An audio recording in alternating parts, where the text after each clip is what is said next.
ఇల్లు వృద్ధిలోకి రావడము అన్నది దేనివల్ల ఉంటుంది అంటే ఇంటికొచ్చిన వారిని ఆదరించడం బట్టి ఉంటుంది.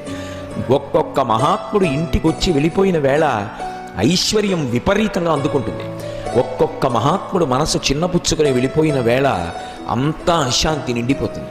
అందుకే ఇంటికొచ్చిన వారి విషయంలో పరాకుగా ఉండవలసింది ఎవరు అంటే ఇంటి ఇల్లాలు. ఆమె నుండి కోడలు నేర్చుకుంటుంది. ఆవిడికే లేదనుకోండి, ఇంకా కోడలికి ఎక్కడి నుంచి వస్తుంది? తాను చెయ్యదు కానీ కోడలకు బుద్ధులు నేర్పుతుంది. ఎందుకది? తానోటి చెయ్యాలి ముందు. తాను అనుష్ఠానం చేసి తాను 10 మందికి పెట్టి తాను కష్టపడి తాను భర్తకి బాసటగా నిలబడి కుటుంబ కీర్తికి తాను కారణమైతే కోడలకు అలవాటు అవుతుంది. కొత్తగా ఏం చెప్పక్కర్లేదు. పాఠాలు చెప్పడానికి కోడలు అక్కర్లేనటువంటి విషయాలు తాను మాత్రం ఆచరించడానికి తనకి సరిపోతుంది. అది కాదు అత్త అంటే. అత్త అంటే ధర్మమును ఆచరించాలి. తత్కారణము చేత కోడలు పుచ్చుకోవాలి. ఆ కోడలు ఒకనాడత్త అవుతుంది.